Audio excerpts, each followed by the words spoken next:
Si Charissa nga po pala dati nating media. Ano? Nagpilit din siyang kumanta. Katulad mo. Tulad mo po.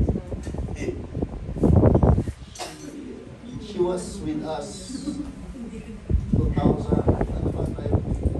Chowking. Nakasama ka ba sa Sahara? Hindi na. Chowking lang, no?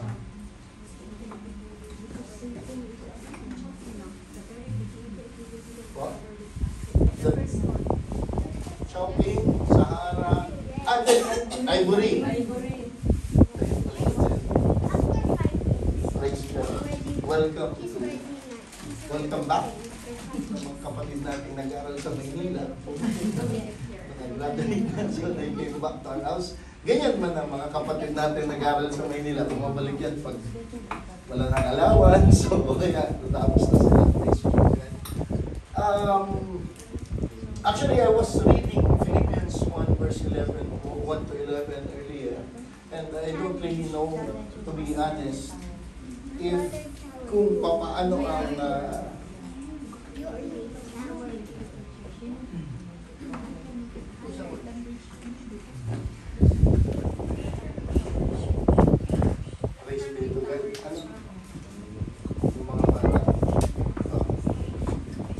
nasa ng magulang niya ito.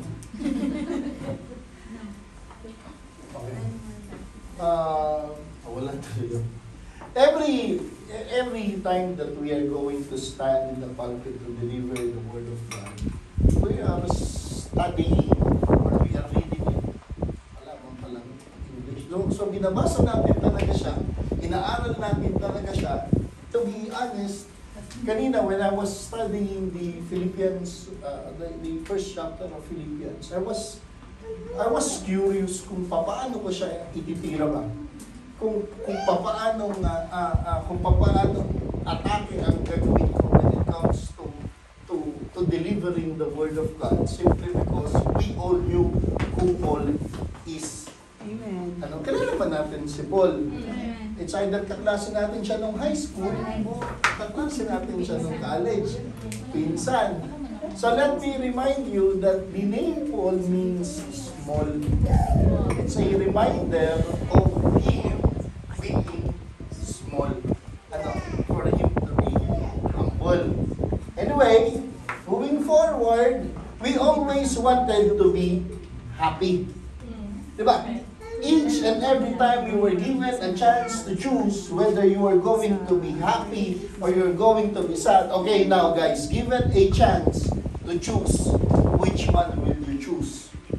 Being happy or being lonely? Each and every one of us definitely will choose happiness. Hindi mo ba? Sino naman na may gustong malungkot? Diba? I believe wala naman sa akin na, uy, alam mo, ang saya-saya ko, gusto ko nang maging malungkot. Wala lang pagiging masaya. Masyado nang nangangalay ang aking panga. Yung kating-ngiti nyo ba? Diba?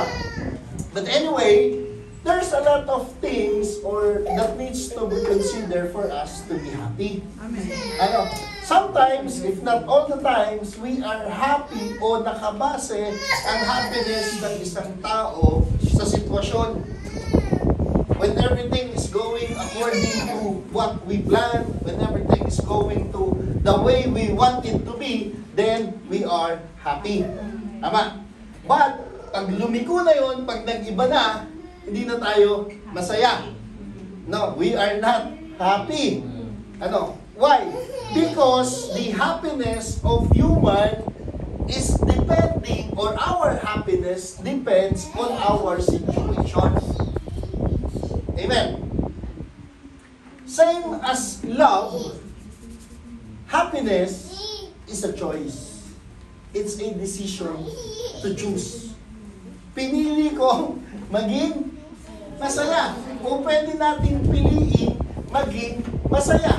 Regardless of the things that happening around us, regardless of the things that's alam mo yung mga bagay na hindi umaayon sa ating kagustuhan, we can still be happy.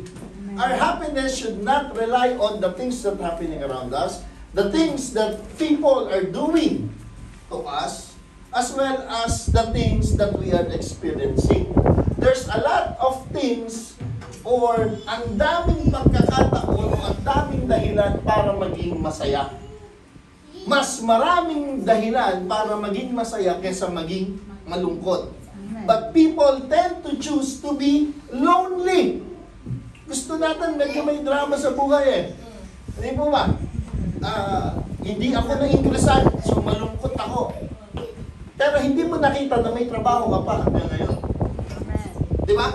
Hindi mo, hindi tayo nabigyan ng bakasyon. Di ba? Praise be to God, hindi ka bakasyon buong taon. Hindi mo ba? May mga bagay na pumigil para magbakasyon. And we all knew that God has a plan and purpose for each and every one of us. Amen. Okay. Basahin ko muna para masaya tayo. Ito pala. Ito po ba ang title natin? Ano? Okay. Proverbs or Philippians 1, I will read it first to 11. Therefore, you have any encouragement, or therefore, if you have any encouragement from being united with Christ, if any comfort from His love, if any common sharing in the Spirit, if any tenderness and compassion,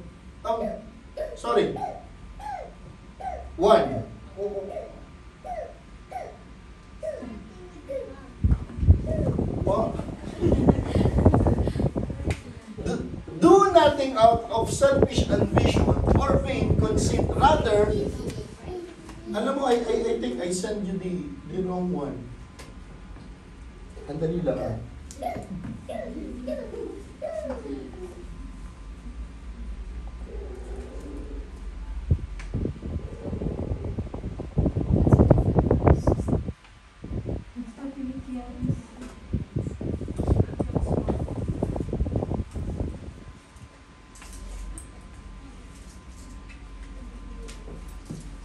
Opo, or am I reading the wrong one?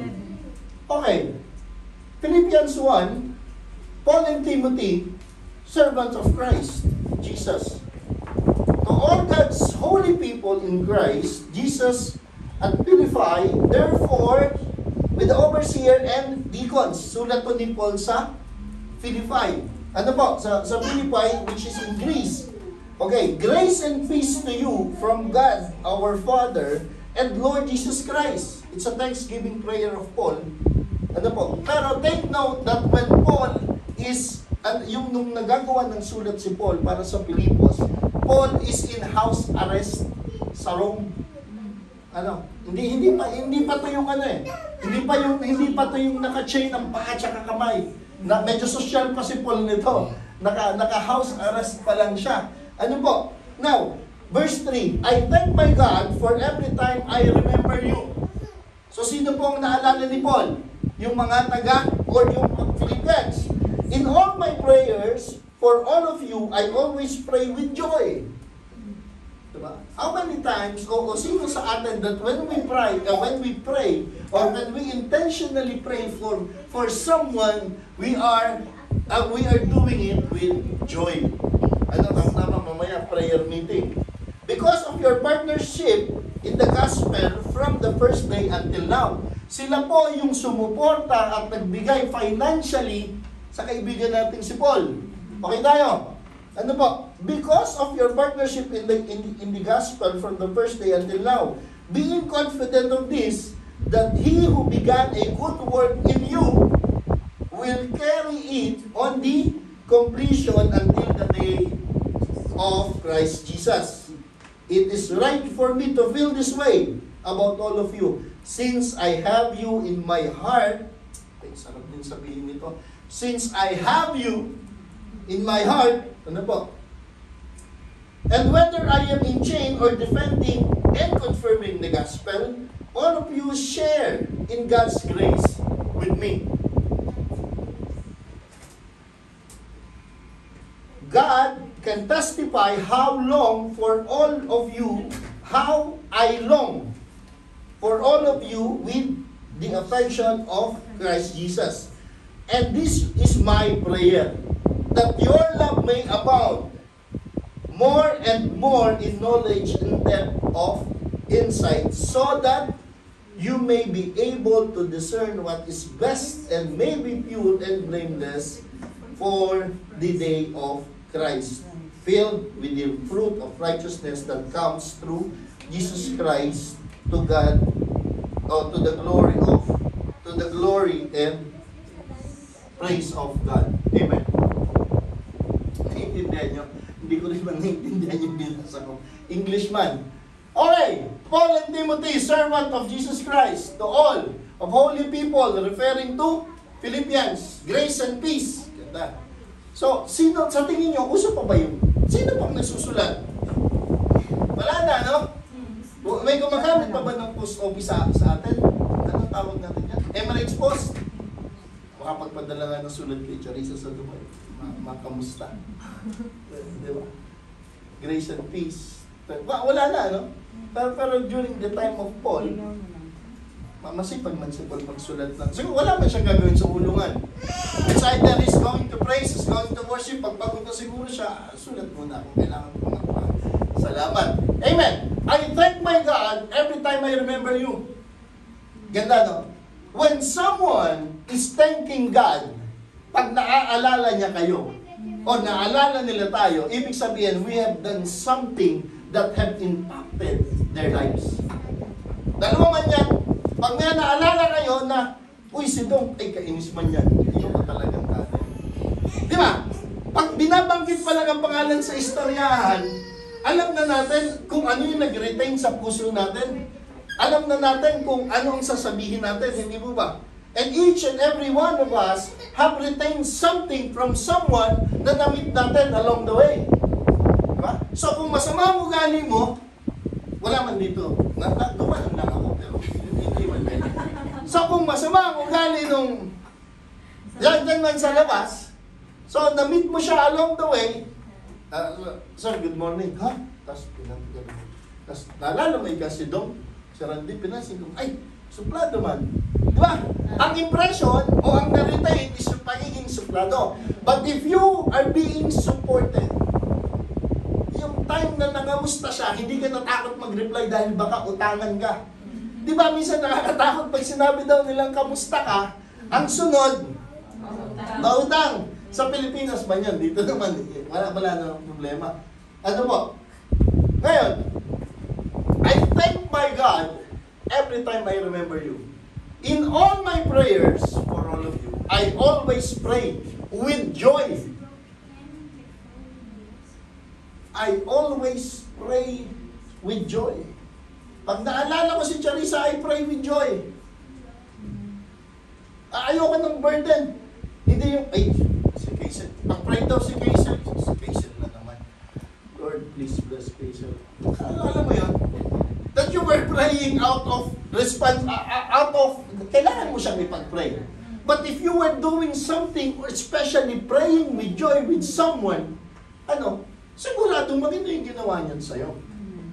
Diba? Kaya kayo, gandahan nyo yung pakisama natin at pagtrato sa ibang tao. Halimbawa, inis kayo sa katabi nyo. Walang lilingon. Dito lang ang tingin. Daming inis sa akin. Di ba? Di ba? Because of your partnership in the gospel from the first day until now. Okay. Anong nakita ni Paul? Paul is looking doon sa Philippians the way kung paano siya tinrato. Sabi niya, salamat dahil simula hanggang ngayon, sumusuporta kayo sa akin. So mabuti yung naisip ni Paul. And it brings joy to him. Di ba? Hindi niya inisip na nasa kulungan ako. Grace, anong sabi niya? Paano introduction ni Paul? Grace and peace. Dear Philippians, grace and peace be with you. Please, tubusin niyo ako dito sa Roma. Wala naman ganon. Di ba? Amen. Please, pagsamasamahin niyo na yung pera niyo, tapos bayaran niyo yung mga Romano para makalaya ako. Walang ganon si Paul. And he is praying with joy. Why? Paul choose to be happy. Paul chooses joy instead of loneliness and sadness. Diba? Sabi dito, who began a good work, or now, being confident of this, that he who began a good work in you will carry it on to completion until the day of Christ Jesus. Pwede mong piliin maging masaya. Pwede natin piliin maging masaya. Remember that Paul's happiness is not based on his situation. Dahil sino ba nung matutuwa ng nakakulong? Diba? Marinig mo pa lang na parang makukulong ka, na baka makulong ka, hindi ka na masaya. Nag-iisip ka na. Although ang gaganda rin naman ng kwento nila, yung mga nakulong. Okay ang pagkain, okay man ang trato nila. Pero iba pa rin, nakakulong ka pa rin. Di ba? Pero iba pag ikaw ang nandun. Iba pag ikaw ang nakakulong. Amen.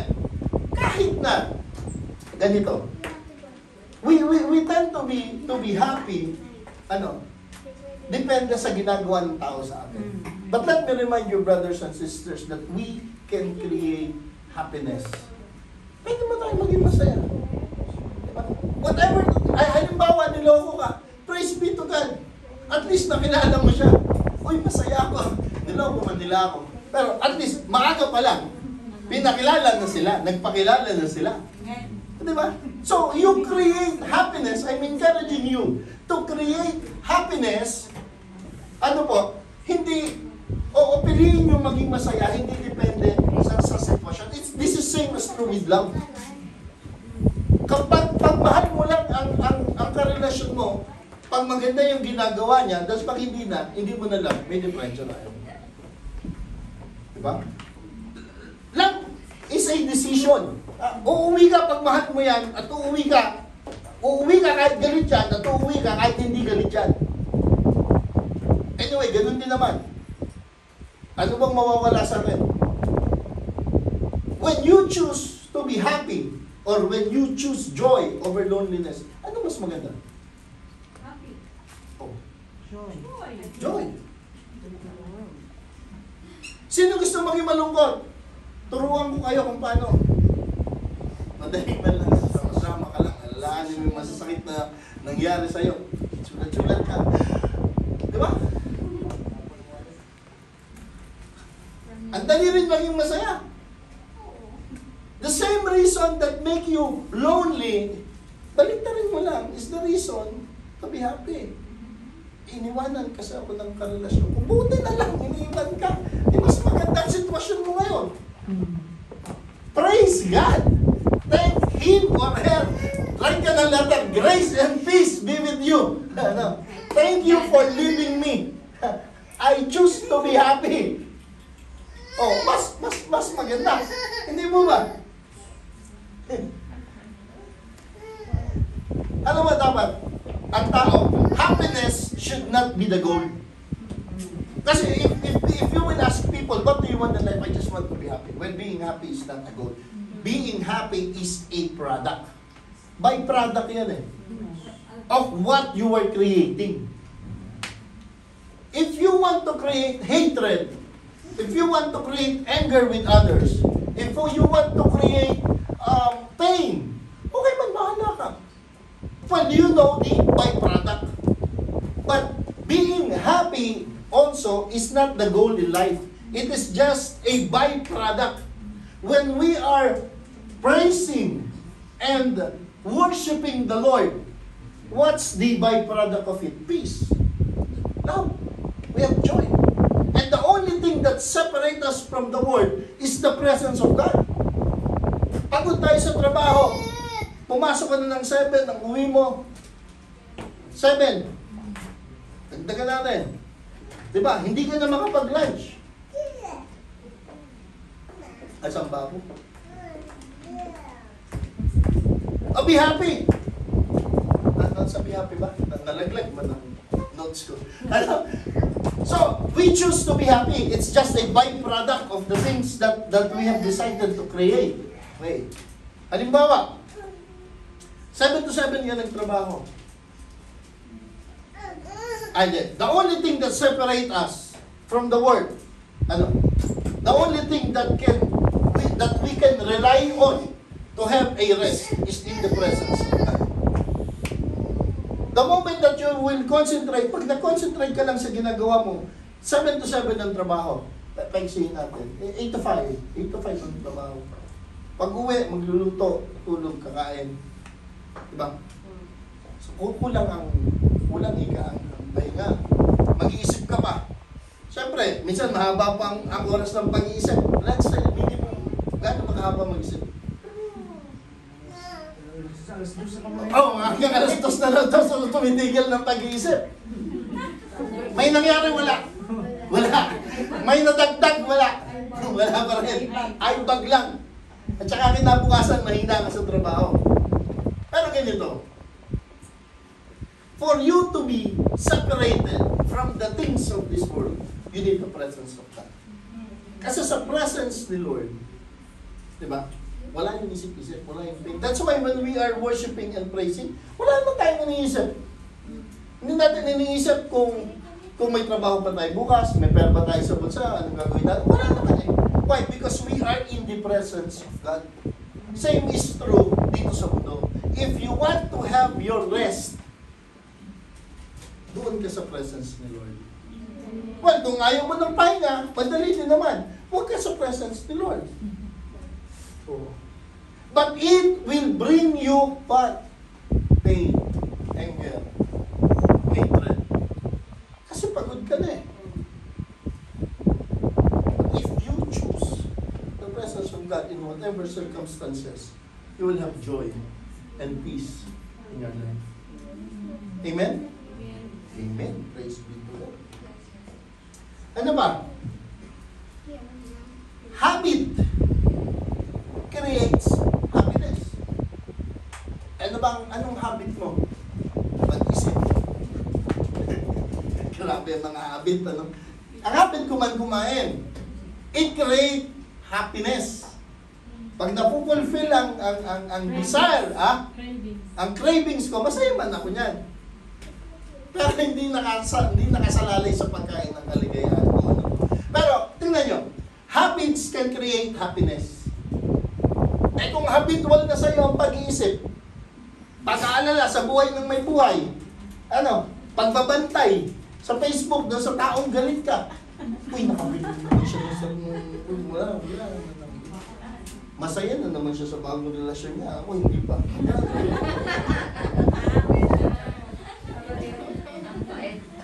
Alam mo, kakainin ka niya ginagawa mo. You will not be able to move on. Why? Because habit creates happiness. And being happy, the way we were talking about since earlier, and being happy is a choice. Sabi mo sa katabi mo, piliin mong maging masaya.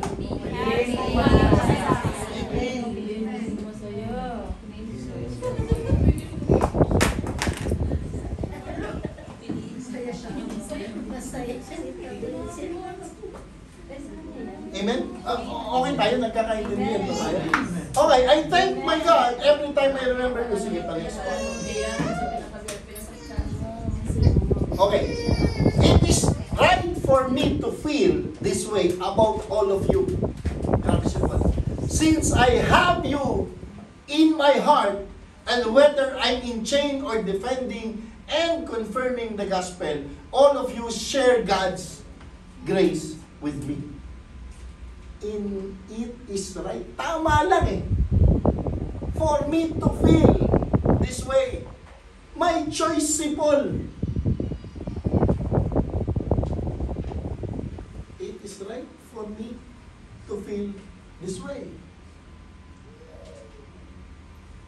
About all of you. Since I have you in my heart. Ang sarap ng taong ganito, no? Isipin mo, alam mo yung minsan may taong wala ka pang ginagawa, galit na siya sa'yo? Diba? May ganun lang talaga.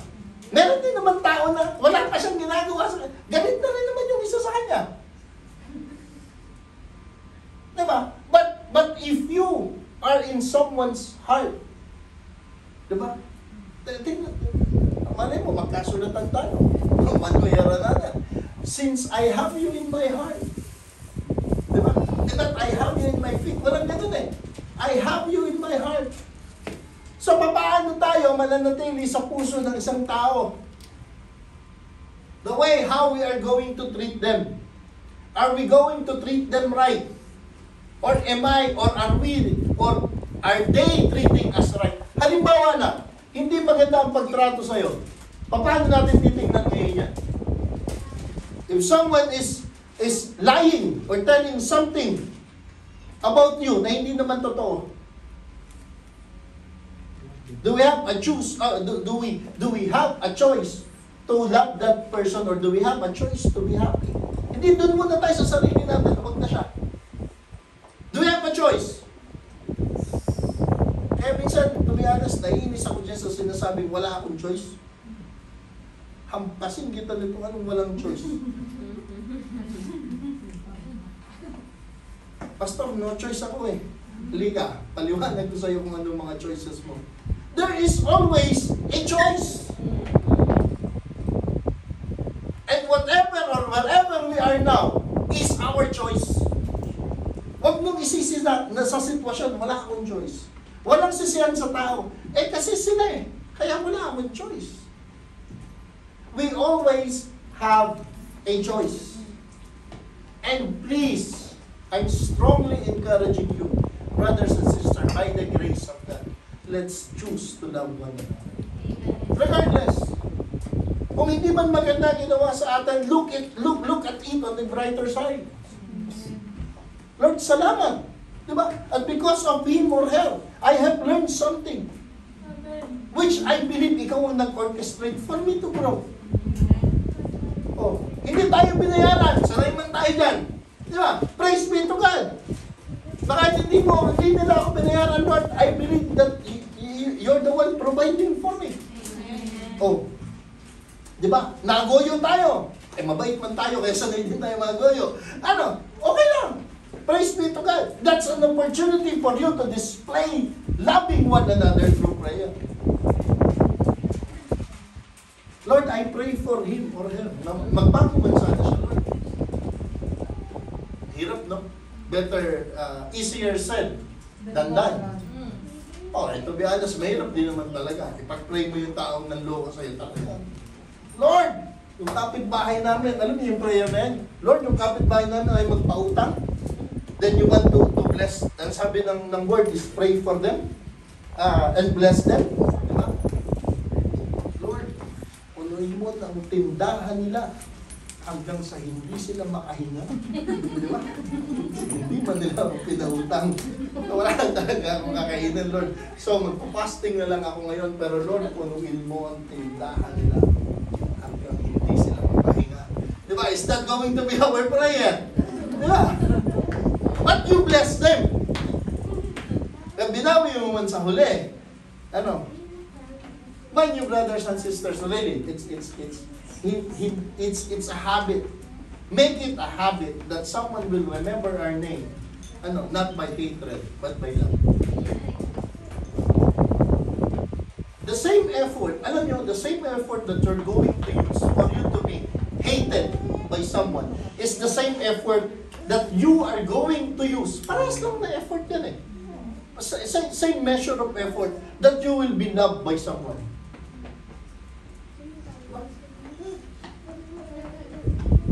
Praise God.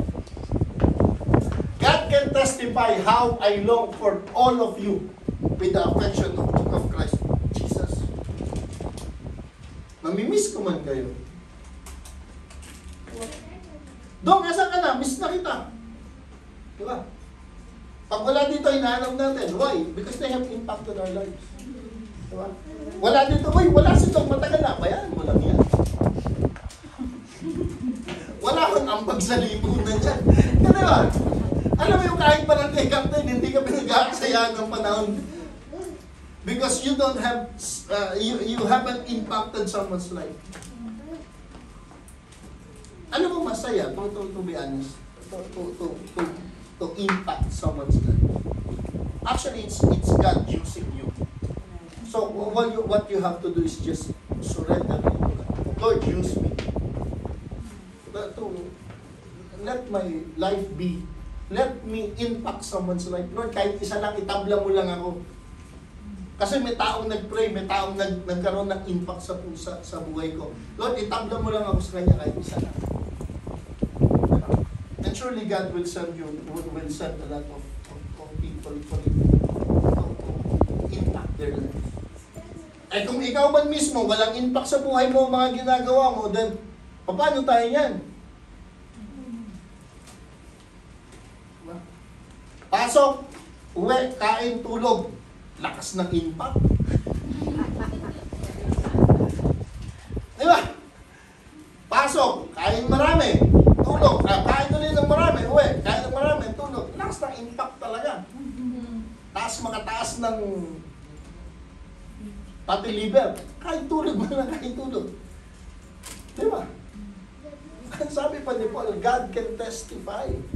Alam ng Diyos. Ganon katindi ang impact mo. Sana maging ganon katindi ang impact natin sa ibang tao. It's not just we wanted or we want someone to glorify us, but to glorify God in our lives. Nagganitong paraan ako nagpagamit sa Panginoon that I may be able to impact or I have impacted many lives because of God's grace and mercy. It's not because that we are good or we are, anong tawag dito? Or we are the nicest person in the world. But it is because we surrender our lives to God so that we will be able to impact more lives, leading them to Christ. Amen. Okay tayo? Hindi naman nag-i-impact lang tayo na, uy, ang galing mo mag-advise. Hindi ganun yun. Diba? Kaya kailangan maalala tayo ng tao. Well, this is an encouragement. Makilala tayo ng tao, magkaroon ng impact. Actually, magkakaroon ka lang naman ng impact sa buhay ng tao if you were doing it for the Lord. Pero kung if you were just doing it na sa'yo lang, it will be nothing. May naalala ko sila, okay man yan sila, okay man yan mag-advise. Minsan lang sablay. Diba? But if we have a surrendered heart, it is that we are willing to be used by God. Ito nag-impact. Diba? Who wants to impact someone's lives? Gusto niyo bang maka-impact ng buhay ng ibang Amen. tao? Start today. Amen. Or starting tomorrow. Sino may pasok bukas? Baduy niya, may pasok ay bukas. Starting on Monday, make sure that at least one, maalala ka ng tao sa kabutihan. Be a blessing. Start by being a blessing to someone. Hindi mo nahingin ng kape, bigyan mo ng kape. Kape, ayaw ko. Sa'yo na yun. Pero mahalala ka niya. Di ba? Or ask someone, may gusto ko bang ipag-pray? Kumusta na? Ayos pa ba? Di ba? Remember, anong sabihin that God can testify how I long of you with the affection of Jesus Christ. Ganyan ko kayo hinahanap. Ganyan ko kayo namimiss. And we can only do it by God's grace. Pero kung gusto natin din makatulong na pabida lang tayo, then it's nothing. It should be for Christ alone, by His grace and mercy. Hindi sa sarili lang. Sabi nga ni Paul, imitate me as I imitate Christ. Yan lang, ano? Sino sa atin ngayon mga pagsabi, well, hindi ka malala si Lord. Imitate me as I imitate Christ. Sabi ng cause of the man, asan man si Christ sa buhay mo? Nasaan man? But Paul, niyo nun? Imitate me as I imitate the Lord. Kailangan po kasi, brothers and sisters, ganito. Makita ng mga taong hindi kilala ang Panginoon sa buhay natin. Hindi ko kilala si Lord. Pero pag nakikita ko ang buhay ni Flora, naniniwala akong may Diyos. Di ba? Bakit? Dahil alam ko ang pinagdaanan niya. Alam ko ang ginawa niya. I know hell, past. Tapos ngayon nakikita ko siyang ganyan. By the grace of God. O kahit hindi pa by the grace of God, bakit? Paano? Akala ko wala nang pag-asa ng tao. It's because our God is alive. Okay tayo? Magkakaibigan ba tayo? Amen. Amen. Maaga ako matatapos ngayon. Praise God. And this is my prayer. That your love, kaninong love? Philippians. Amen. Tao. That your love may abound more and more in knowledge and depth of insight, so that you may be able to discern what is best and may be pure and blameless for the day of Christ. Yan lang ang gusto ni Paul. Actually, it is our Lord Jesus Christ who wants us to be blameless. Pagdating niya. Gusto niya, we will be able to discern what is the best for us. Hindi yung basta pogi lang. Ahem. Hindi pwede maganda lang. Di ba? God wants the best for you. Pastor, paano pag nandiyan na? Andiyan na yan! Wala na tayong magagawa. Make the best out of it. Nagkakaintindihan tayo. I pray, diba, that all of us will have knowledge and depth of insight so that we may be able to discern what is best. Sino gusto ng para-para lang? Diba? Alam mo, ang babae magaling pumili yan ng best. Without a doubt. Wala lang yung crush ko rito. Itututo ko sa akin. Sino ako na. Pero come to think of it. Filled with the fruit of righteousness that comes through Jesus Christ to the glory and praise of God. Brothers and sisters, happiness is a choice. Ano? Amen. Amen. Choose to be happy. Mahirap ba maging masaya? Sino nahihirapan maging masaya? So yung joke? Pero pag tumawa kayo sa joke, you are depending on your situation. At pagkatapos ng joke, malungkot na ulit. Parang may tama ka na, may nag-joke, tumawa. Pagkatawa mo, umiyak ka naman. May nag-joke ulit, so tawa ka na naman. Minsan, hindi pa nag-joke, tingin pa lang, tumawa ka na. Brothers and sisters, always choose to be happy. Ano man ang ginawa sa ating hindi maganda? Ano man ang ginawa sa ating hindi mo naman talaga makakalimutan yan eh. Last week ba yan? O last week, by nature, wala tayong kakayanan na kalimutan ang bagay-bagay. Not unless nagka-amnesia ka. But you have also you can also choose, di ba? Kung ano ang magiging resulta o makaka-apekto sa buhay mo. When we choose to be happy, regardless, mahirap sa una. But it should be a habit. Choosing to be happy can be a habit. Alam niyo yung worries? Yung may nangyayari, nabuworry ka na agad. Kasi habit mo na yan eh. And it develops through time. So, being happy or choosing to be happy can be developed as well. Amen. Diba? Ang tingin kasi sa biyaya ng Panginoon.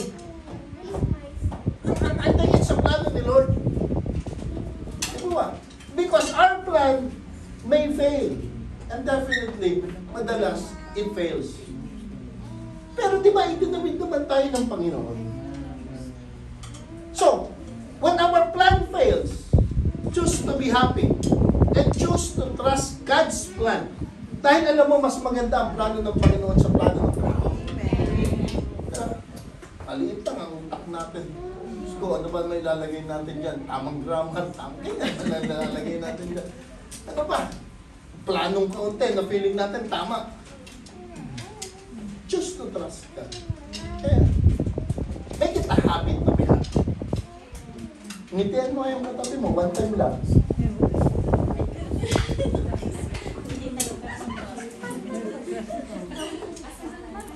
Ngiti yan. Ngiti si Martin. Sure. Ngiting tagumpay. Yan. Oo, natusok na matay na sa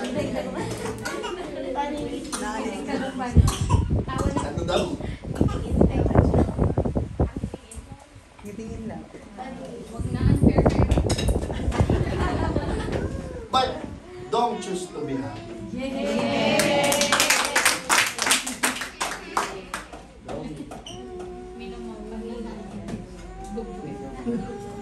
Nagkaintindihan ba?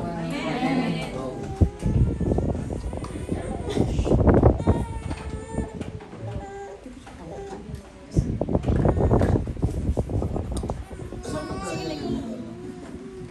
Whatever it is, make sure that you can impact someone's life. Sa mabuti. Kasi pwede ka rin mag-impact sa masama eh. Pwede ka rin mag-impact through pain and anger. But make sure that you are impacting someone's life. Ano? By the grace of God, through His Word, by His love. Okay? Choose to be happy. As a habit, or alam mo yung worries, naging habit natin, di ba? So, palitan nyo ng kaligayahan. Palitan nyo ng saya. As all, simple nga, nakakulong. Ano bang worst na pwede mangyari sa atin? Malayaman tayo. Ano, hintayin nyo pang makulong? Tapos pag nakakulong kayo o ako, sabihin ko sa inyo na I pray for you. Diyos ko, natural, I pray for myself. Lord, let me out. I'm sorry for the things that I have done. Oh, hindi ko na po uulitin. Di ba? But Paul choose to be happy. Choose to be happy. Choose to be happy.